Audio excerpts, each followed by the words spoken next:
ধুর ধুর ধুর, কদিন ধরে যা বৃষ্টি শুরু হয়েছে, হ্যাঁ, জীবন একেবারে জের বার করে দিল। কি গোপাল, বাজার থেকে ফিরছো?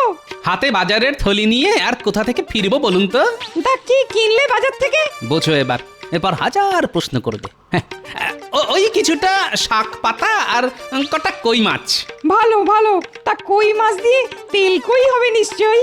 তেল কই হবে নাকি কই তেল হবে সেটা একমাত্র আমার অন্দরমহলের সাম্রাজ্ঞী বলতে পারবেন। তা এই বর্ষার মধ্যে আপনার ছাতা কই? নদীতে স্নান সেরে ফিরছি যে, তাই ভিজলেও তেমন ক্ষতি হবে না। অ তা গোপাল, বাদলায় কাটছে কেমন? তা এক প্রকার খাসা, ঘরের বাইরে বেরোলেও ছাতা, আবার ঘরের ভেতর থাকলেও ছাতা। কেন কেন, ঘরের ভেতরে ছাতা কেন? চাল দিয়ে জল পড়ে বুঝি? তা পরে বই কি, পরেই যখন তখন সারিয়ে নিচ্ছ না কেন? সারাতে তো পারি, কিন্তু ওই যে লোভ। লোভ? কিসের লোভ? ঘরের ভেতর ছাতা মাথায় দিয়ে বসে থাকার লোভ। আসলে কজন ভাগ্যবান আর ঘরের ভেতর ছাতা মাথায় দিয়ে বসে থাকতে পারে বলুন? তোমার কথার মর্ম ঠিক বুঝলাম না। আসলে আমি যতদূর শুনেছি, তাতে বর্ধমানের মহারাজ আর কুচবিহারের রাজামশাই ঘরের ভেতর ছাতা মাথায় দিয়ে বসে থাকেন। আরে সে তো সাধারণ ছাতা নয়, সে তো রাজছত্র। আর ঘর নয়, ঘর নয়, বসে থাকেন রাজসভায়। জানি তো, কিন্তু আমি তো ছোটখাটো মানুষ, তাই ভাঙা ঘরই আমার রাজসভা, আর ছেঁড়া ছাতাই আমার কাছে রাজছত্র। তোমার সঙ্গে কথায় পারে কার সাধ্যি, আর রঙ্গরসিকতাতেও তো তুমি সকলের চাইতে এগিয়ে। চলি চলি হে। আসুন, তবে সাবধানে যাবেন, কদিনের বৃষ্টিতে রাস্তায় যা কাদা।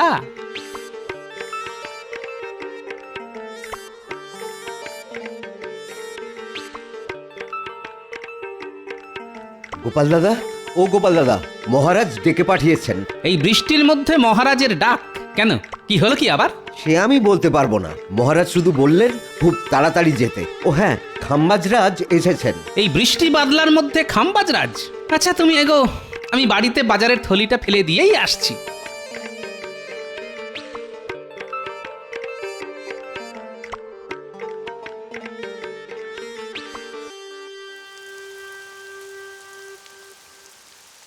গিন্নি, আরে গিন্নি, কোথায় গেলে গো? কোথাও যাবার কপাল করে কি এসেছি গো, হ্যাঁ? তা সেই একই ভাঙা ঘরে সারা জীবন কাটিয়ে যাচ্ছি। ঘরের এখান ওখান দিয়ে জল পড়ছে বলে মেজাজ বেশ গরম মনে হচ্ছে। যাক, আর বেশি কথা বাড়িয়ে কাজ নেই। এই নাও বাজারের থলিটা ধরো। খুব ভালো কই মাছ আছে এতে। গিন্নি, তুমি রান্না শুরু করো, আমি একটু আসছি, বুঝলে? বলি, কোন রাজকার্যে যাওয়া হচ্ছে শুনি? আজ ঘরামিকে ডাকতে বলেছিলাম না? হ্যাঁ, আরে ঘরামিকে ডাকতেই তো যাচ্ছি, তবে যাবার আগে একবার রাজবাড়িতে ঘুরে যেতে হবে। মহারাজ ডেকে পাঠিয়েছেন। আহ, আবার সেই মহারাজ! কি মন্দ রে, মহারাজ যে তোমাকে বশ করেছেন কে জানে।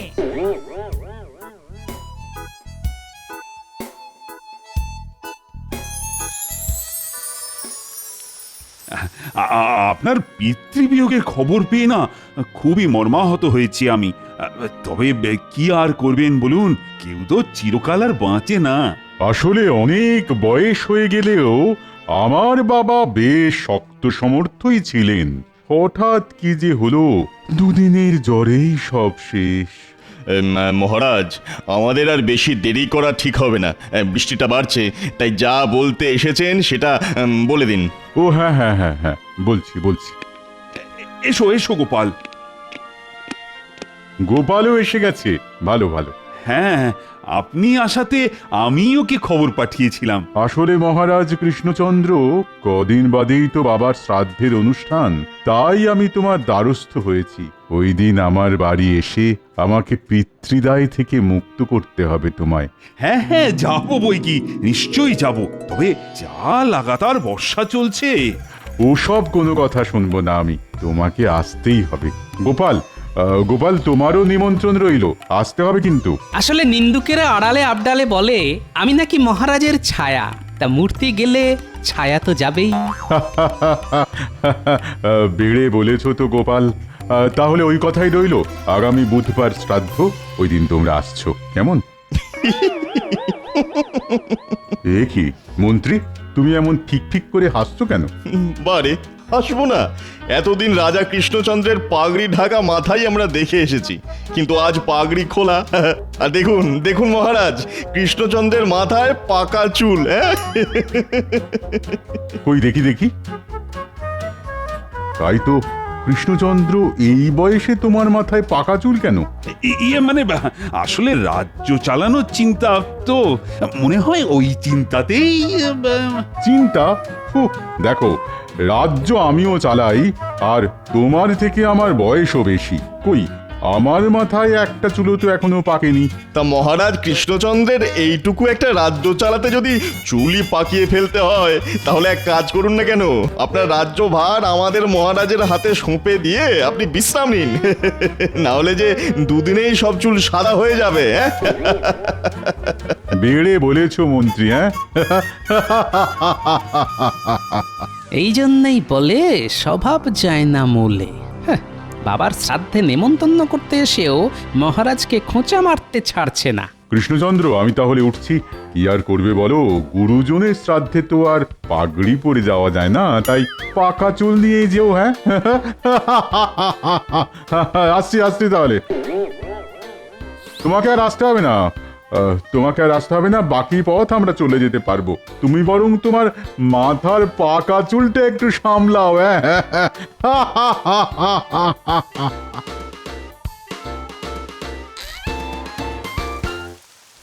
আমার মাথার পাকা চুল নিয়ে কেমন টিপ্পনি কেটে গেল দেখলে গোপাল? তাই তো দেখলাম। শ্রাদ্ধের অনুষ্ঠানে তো আর পাগড়ি মাথায় দিয়ে যাওয়া শোভা পায় না। না, তা তো যায় না। আর খালি মাথায় গেলে যদি ওখানেও আমার পাকা চুল নিয়ে টিপ্পনি কাটে? সেটা কাটতেই পারে। আসলে খাম্বাজরাজ আর তার মন্ত্রী তো আপনার খুঁত ধরার জন্য মুখিয়ে থাকে। তবে আমি বলি কি, এসব কথায় আপনি কান দেবেন না। কান না দিয়ে কি পারা যায় বলো তো? ও গোপাল, কিছু একটা ব্যবস্থা করো না, যাতে আমার পাকা চুল কালো হয়ে যায়। সেটা কি করে সম্ভব মহারাজ? চুল পাকা খুব স্বাভাবিক একটা ব্যাপার, কারণ চুল পাকে মানুষের বয়স আর অভিজ্ঞতায়। তাকে কালো করার কোনো উপায় তো আমার জানা নেই মহারাজ। না না না, ব্যাপারটাকে এত হালকা করে নিও না। তুমি হয়তো না জানতে পারো, কিন্তু কেউ না কেউ তো জানতে পারে।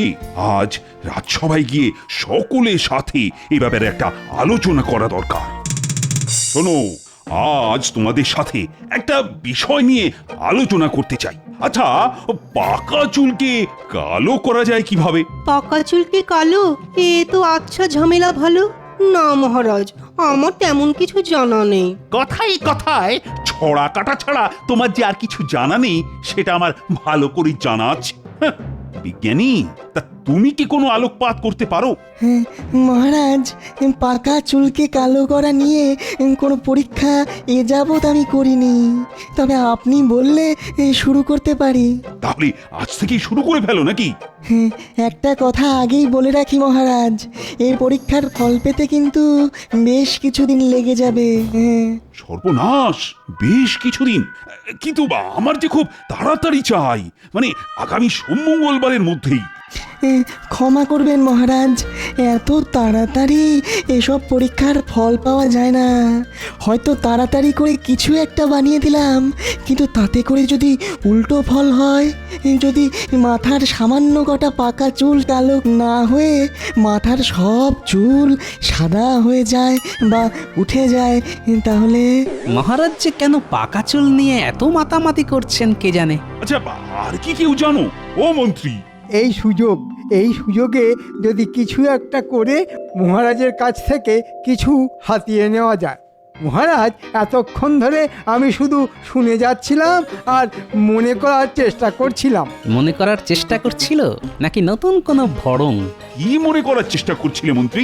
এক কেশ বিশারদের নাম, কি যেন নামটা, হ্যাঁ হ্যাঁ হ্যাঁ, মনে পড়েছে, গৌরহরি। গৌরহরি? হ্যাঁ মহারাজ, গৌরহরি বলে একজন কেশ বিশারদ আছে। সে হয়তো পাকা চুল কালো করার গোপন কৌশল জানে। তাহলে আর দেরি করছো কেন? যাও যাও, এক্ষুনি তার কাছে যাও। যথাজ্ঞা মহারাজ।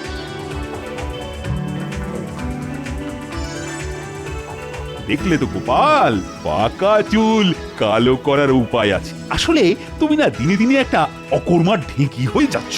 আমি না হয় অকর্মার ঢেঁকি, কিন্তু মহারাজের পাকা চুলকে কালো করতে মন্ত্রীরা তো উৎসাহ কেন? না, ব্যাপারটার উপর নজর রাখতে হবে দেখছি।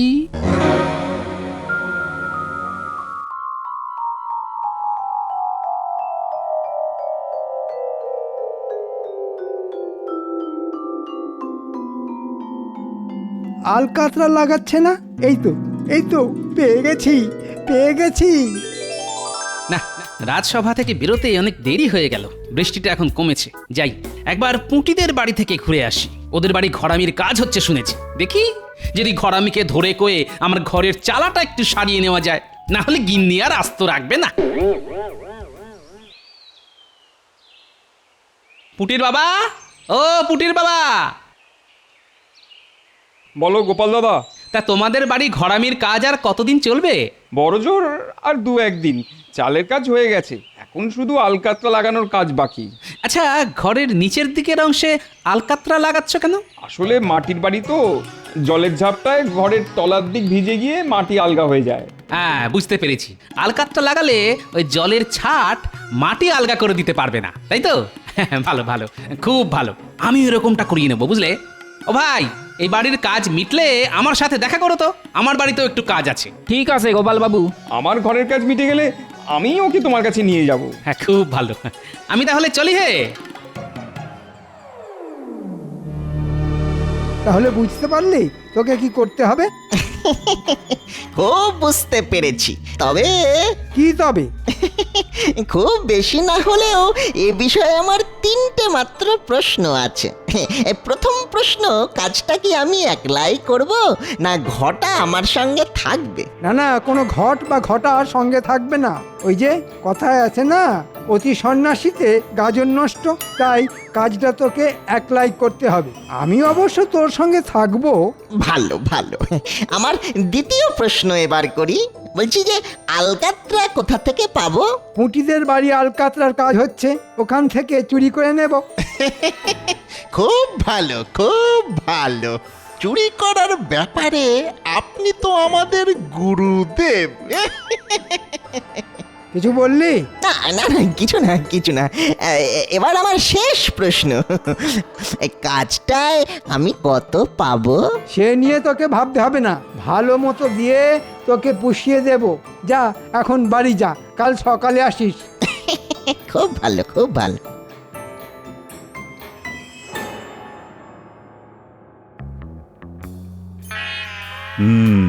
মন্ত্রী তো বলে গেল কেশ বিশারদকে নিয়ে আসবে, কিন্তু কবে আসবে? আমি এসে গেছি মহারাজ, আর সেই সাথে কেশ বিশারদের খবরও নিয়ে এসেছি। তাই নাকি? তা মন্ত্রী সে কি পারবে? খুব পারবে, তবে তার দক্ষিণাটা একটু বেশি। কত? আগে 300 মোহরের কমে সে রাজি হচ্ছে না। এই তাহলে ডেকে আনো তাকে, 300 মোহর দিতে আমি রাজি। তাহলে এখন আমি আসি। হ্যাঁ, এসো এসো, বড় কাজের লোক তুমি।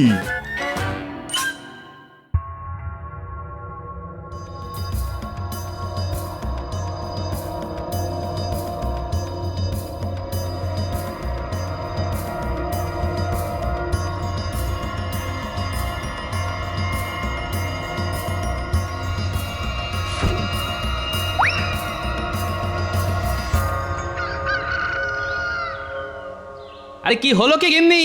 আরে মুড়ি টুড়ি কিছু দাও, খেয়ে দে থলি হাতে করে একবার বাজারটা ঘুরে আসি। দিচ্ছি, আর একটু সবুর করো। কি ব্যাপার পুঁটির বাবা, তুমি এলে, ঘরামি কই? আমার সর্বনাশ হয়ে গেছে গোপাল দাদা, আমার সর্বনাশ হয়ে গেছে। কেন, কি হয়েছে? কাল রাতে আমার বাড়ি থেকে কেউ আলকাতরা হাঁড়ি চুরি করে নিয়ে গেছে। হ্যাঁ, আলকাতরার হাঁড়ি চুরি করে নিয়ে গেছে মানে? আলকাতরার রং কালো, আবার কাঁচা চুলের রঙও কালো, তাহলে কি? চলো তো দেখি। গিন্নি, আমি একবার পুটিদের বাড়ি থেকে আসছি।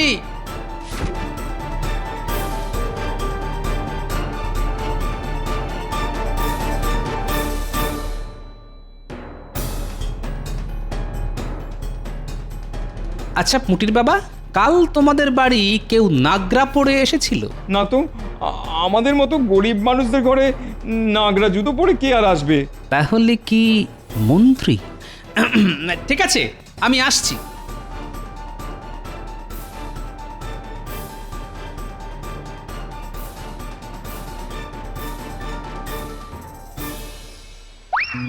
কি মজা! 300 মোহর রোজগার হবে। সেই আনন্দে যাই বাজার থেকে দেখে শুনে জোড়া ইলিশ কিনে আনি। মন্ত্রীমশাই জোড়া ইলিশ কিনতে গেল। এই ফাঁকে যা করার করে ফেলতে হবে। মন্ত্রীগিন্নি এখন হয়তো পুজোর ঘরে, এদিক ওদিক ভালো করে দেখতে হবে। যা অনুমান করেছিলাম ঠিক তাই। এবার দেখো মন্ত্রীমশাই আমার খেলা।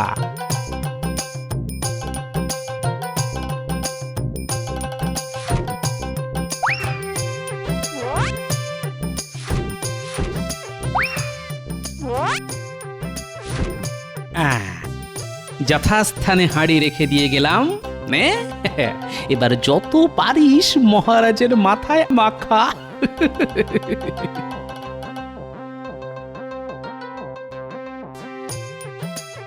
এই নাও পুটির বাবা, তোমার আলকাতরার হাঁড়ি। এ হাঁড়ি তুমি কোথায় পেলে? সে কথা জানতে চেও না, শুধু জেনে রাখো যা করেছি তাকে বলে চোরের ওপর বাটপাড়ি। আচ্ছা, তোমার নামটি যেন কি? আগে গৌরহরি। তা গৌরহরি, এই কালো রং থাকবে তো? কি বলছেন কি রাজামশাই? সারা জীবন থাকবে। এছাড়া জীবনে আর একটা চুলও সাদা হবে না নতুন করে। বলছো? বলছি মানে, এ আমার বাপ ঠাকুরদার গবেষণার ফল। যাকে তাকে আমি এই ভেষজ তরল দিই না, শুধু আপনি বলেই হয়ে গেছে রাজামশাই। হয়ে গেছে? হ্যাঁ, হয়ে গেছে। শুধু সামনের কটা দিন মাথা ভেজাবেন না, তারপর যত ইচ্ছে চান করুন। তা আমার পারিশ্রমিকটা? বটা বেটা দেখছি খুব চালাক হয়ে গেছে, নিজে থেকে তাই মোহর চাইছে। দাঁড়া, দেখাচ্ছি তোকে। আরে মোহরের জন্যে কোনো চিন্তা করো না গৌরহরি, মহারাজের কাছ থেকে নিয়ে আমি তোমার বাড়ি দিয়ে আসব। এখন তুমি চলো। মহারাজ, এখন আপনি বিশ্রাম করুন, আমি পরে এসে মোহর নিয়ে যাব।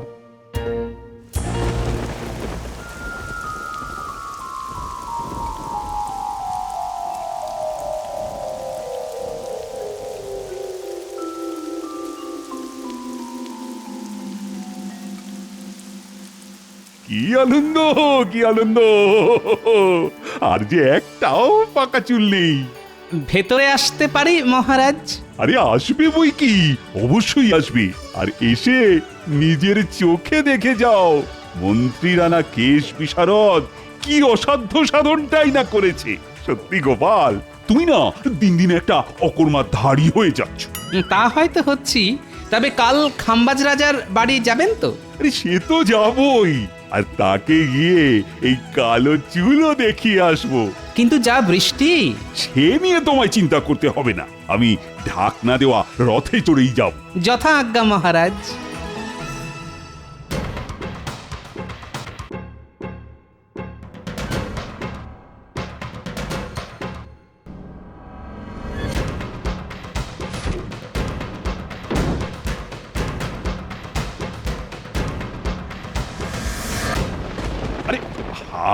আরে কি হলো সারথি, আমার রথ কোথায়? যাও যাও যাও, তাড়াতাড়ি নিয়ে এসো। আগে মহারাজ, রথের চাকা বিগড়ে গেছে, চালাতে গেলেই কেমন টলমল করছে। সর্বনাশ! এই তাহলে যাবো কি করে গো? ঘোড়ায় করে চলুন না মহারাজ। ঘোড়া? ঠিক আছে, তাহলে তাই চলো। বৃষ্টিতে ভিজলেও আমার কোনো অসুবিধে নেই, কিন্তু গোপাল, তোমার কোনো অসুবিধে হবে না তো? আগে না মহারাজ।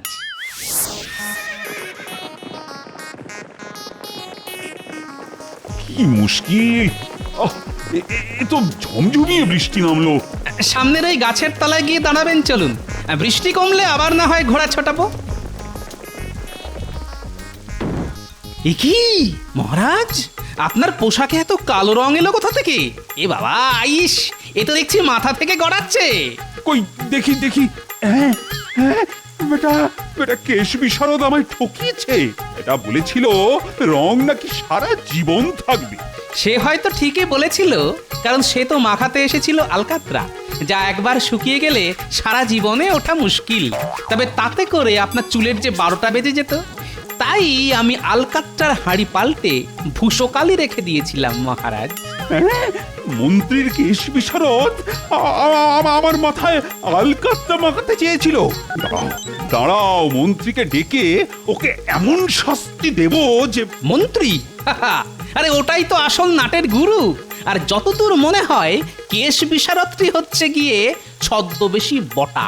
ওদের আমি বুঝে নেব, কিন্তু কিন্তু সব ভূষকালি উঠে গিয়ে পাকা চুল বেরিয়ে পড়লে খাম্বাজরাজের কাছে আমি মুখ দেখাবো কি করে বলো তো? ও তো আবার আমার পাকা চুল নিয়ে টিপ্পনি কাটবে। ও টিপ্পনি কাটলে আপনিও পাল্টা টিপ্পনি কেটে বলবেন চুল পাকে মানুষের বয়স আর অভিজ্ঞতায়, আর বেশি বয়সেও যাদের চুল পাকে না তারা হলো সব বুড়ো খোকা। আর বুড়ো খোকাদের হাতে রাজ্যভার থাকলে রাজ্যের কোনো দিনই মঙ্গল হয় না মহারাজ। বেড়ে বলেছে তো গোপালে। চলো চলো চলো, প্রাসাদে গিয়ে চান করে অন্য পোশাক পরে খাম্বাজ রাজার বাড়ি যাই, আর তার সাথে সঙ্গে করে নিয়ে যাব মন্ত্রী আর বটা। ওরে বাবা রে বাবা, আর যে ছুটতে পারি না। ওরে বাবা, এদিন মহারাজ, জীবনে আর আর কখনো এমনটি হবে না। ওরে বাবা রে! একেই বলে যেমন কর্ম তেমন ফল।